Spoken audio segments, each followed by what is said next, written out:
Okay, there's a massive run up here. Unfortunately, again, the water has dropped, which is the handicap for river trapping. So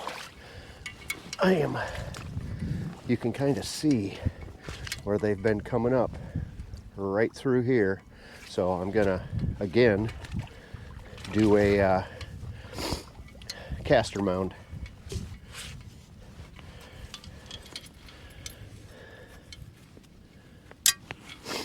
Gonna set an MB 750. They're actually coming up right on this point, but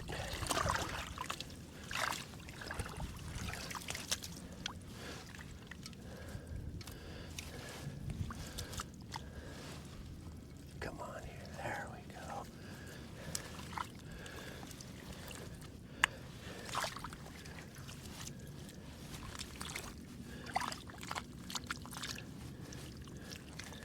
Gosh, the problem is there's so doggone much silt.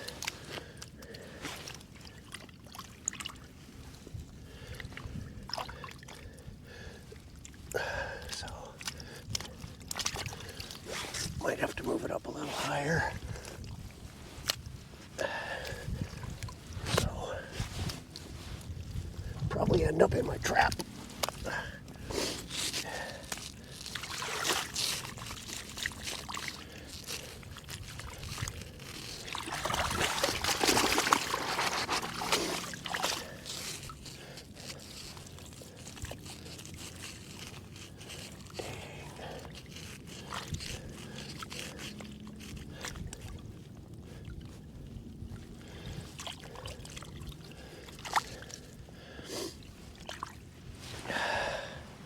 As a matter of fact,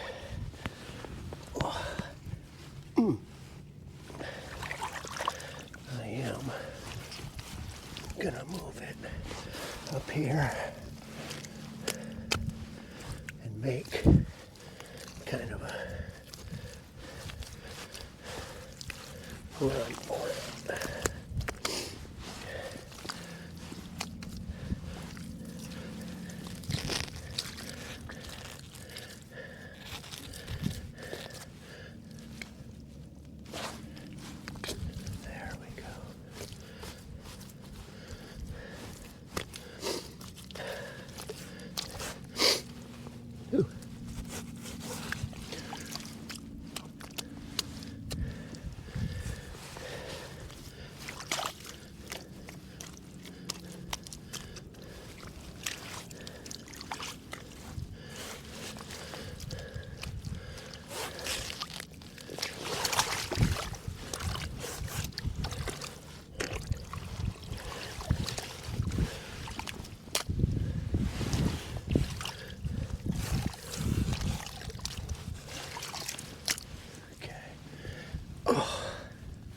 Problem is,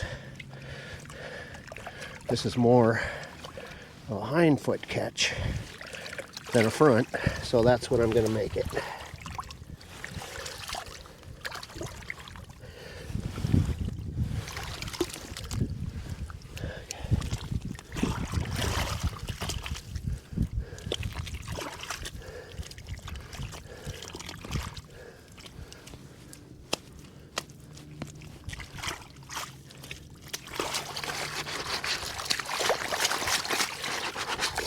Because what I found is the beaver come up, bump their chest, and the minute they bump their chest, they put their front feet out, and I've caught so many by the hind foot, because when they dump, you think they're going to settle to the bottom, but they won't. They'll settle to the bottom, but it'll be their hind foot. So I'll set it back just a little bit, and it's nice because there's sand on the bottom anyway.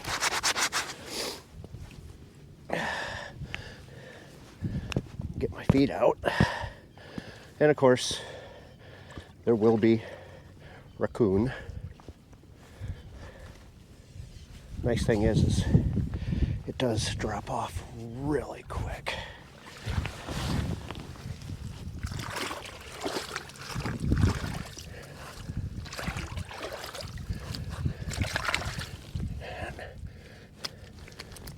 start drying. There. Now we actually, I gotta get a stick. Ooh, look at the difference in how solid that is. Goodness.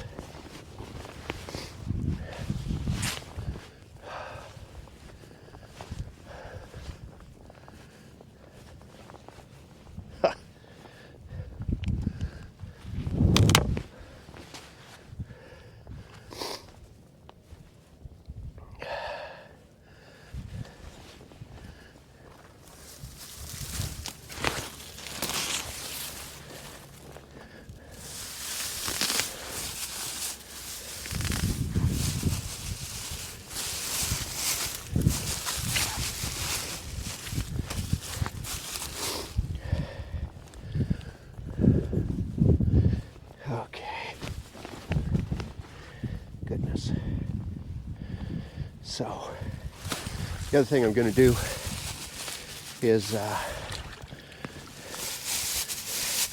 some substance to this, because it oftentimes will add a little eye appeal.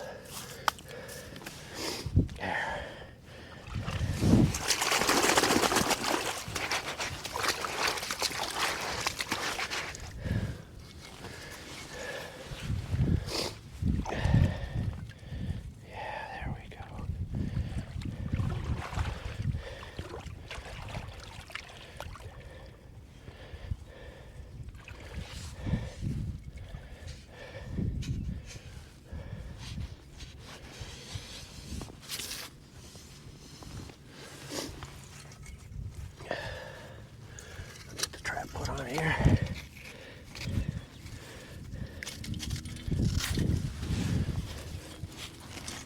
There. Okay. Oh, yeah. Now we're cooking.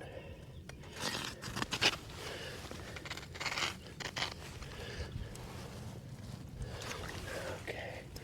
So this trap right here is probably a good 8 to 10 inches. So we'll go ahead and set it.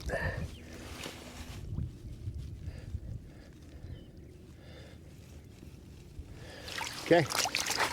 Now, because there's a run so far from the water, I'm going to put a snare. I've had pretty good luck with them this year. So, come on. It's kind of difficult trapping, to be honest with you. When the water drops like that, there's a... There we go. There.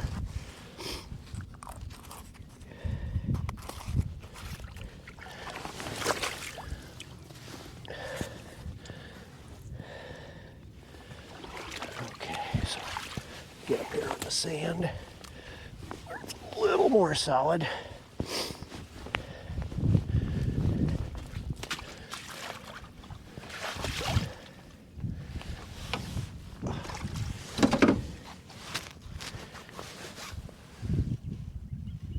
Setting snares for beaver. I've actually done pretty good this year. I've never really showed it. Shame on me. But let's see here. Finding a low spot is the way you want to go with it. And there's my cable.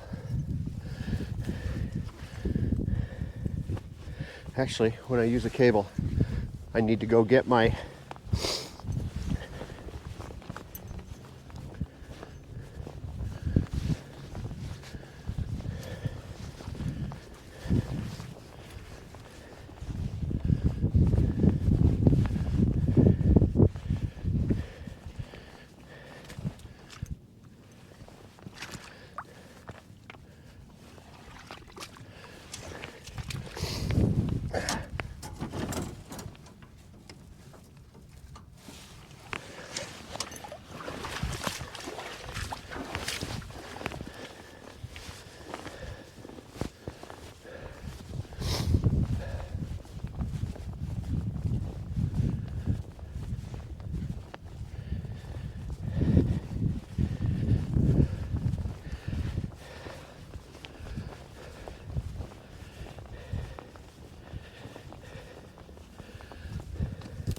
I use these locks, and what I do is I put one through my stake, or I should say well, yeah, it's a ground stake. Cincher done, closed. Usually after a catch, it's let's see, what's that? I think I'll stake it on this side. There's nothing to tangle because I'm not a fan of that. I'll put it right up here. So what I've done, I use number 9 wire if there's nothing I can tie it to. And what I've done is I've taken and I've cut a notch in the end of the 1/2-inch re-rod. And then what I can do is put that notch, and the nice thing about it is it will stop it from swiveling, because if I just stuck it in straight, sometimes it would spin.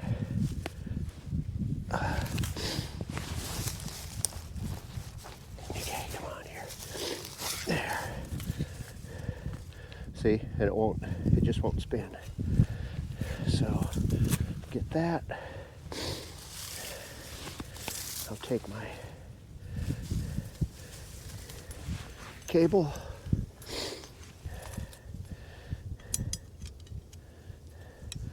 I use, and I think I've told people before, I use the Berkshire Heavy Duty. I've never had an animal, including beaver, be able to pull it out.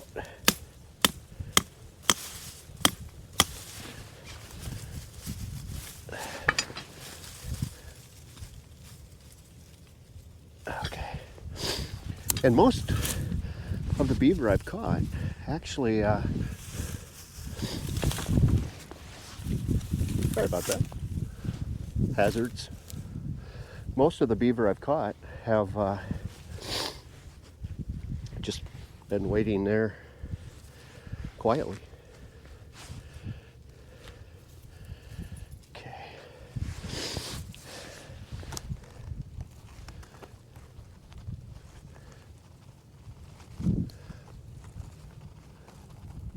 There we go. And I like to use a smaller piece of wire. Now, if there was something I could tie it to, I absolutely would. However, I'll be able to see what we got going here.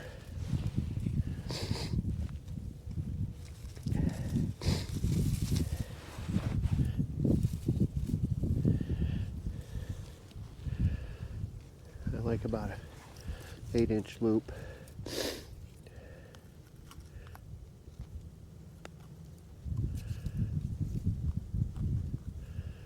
Seems to work nicely.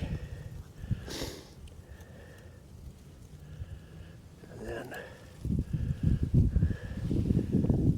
it's kind of centered in the trail. And I prefer to have them, there we go, even more. And the more down you have it,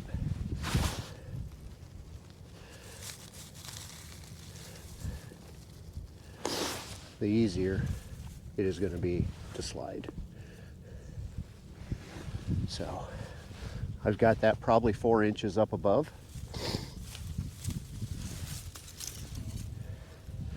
And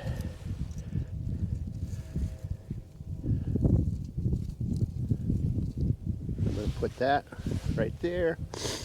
And there was a few blades of grass that were hanging up over it. Like yay.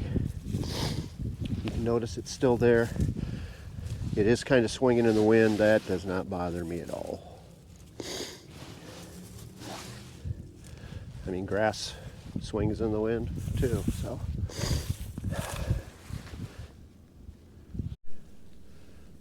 But the animals don't seem to mind it. We'll see how it turns out. You can see that the water has dropped. There's feed piles.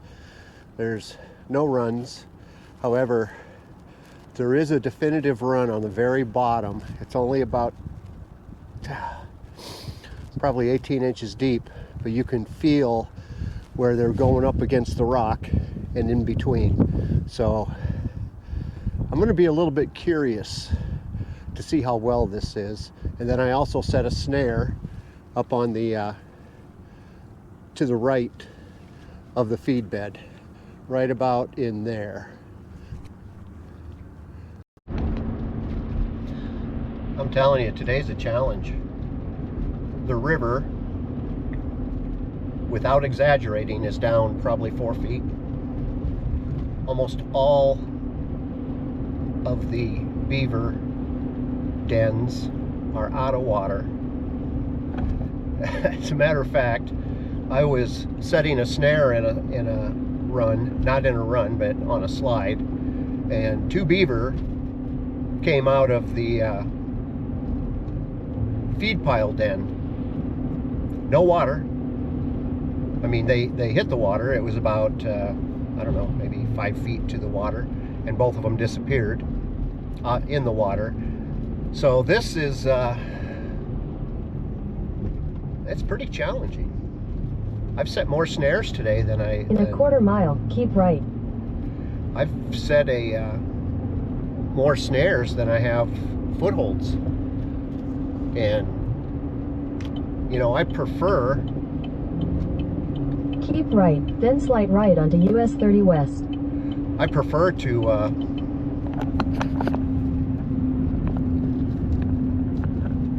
you know, use conibears whenever I can. Take the next right onto US 30 West. So, I don't know. It'll be interesting. I'm going to set more. Continue on US 30 West for 6 miles. One of the problems is the none of the beaver slides go right up to the water's edge. There's 15-20 foot of water, or excuse me, of sand or shore before that. So I think what I'm going to end up doing is doing caster mounds. There's a lot of points where they're coming out. I mean, right now I think they're just, you know, the beaver are confused. Everything is dry when it's normally not that way. So I don't know. We'll see how tomorrow goes, what tomorrow brings, and then we'll well, adapt.